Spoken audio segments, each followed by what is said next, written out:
required to do a 24-hour test on every shower pan liner. You need to fill it up with at least an inch of water and let it sit overnight to make sure there are no leaks. Most of the time, if you're working with somebody who's unlicensed, they will forego this step, and you'll never know until it's too late. This bathroom is identical to the one we just did on the 7th floor. You can see here we added a double lav, so we ran our waste arm all the way across the room, tied back into the stack to accommodate that.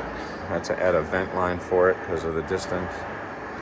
We also added the Duravit wall-mounted toilet, and this bathroom has a 3/4 inch high-volume shower valve that will definitely give you some good pressure. This unit here, we also remodeled the kitchen.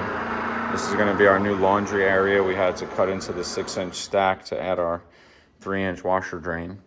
Water supply lines actually come up and go across the room, so they can have accessible shutoff valves inside of the kitchen cabinet here where the sink goes.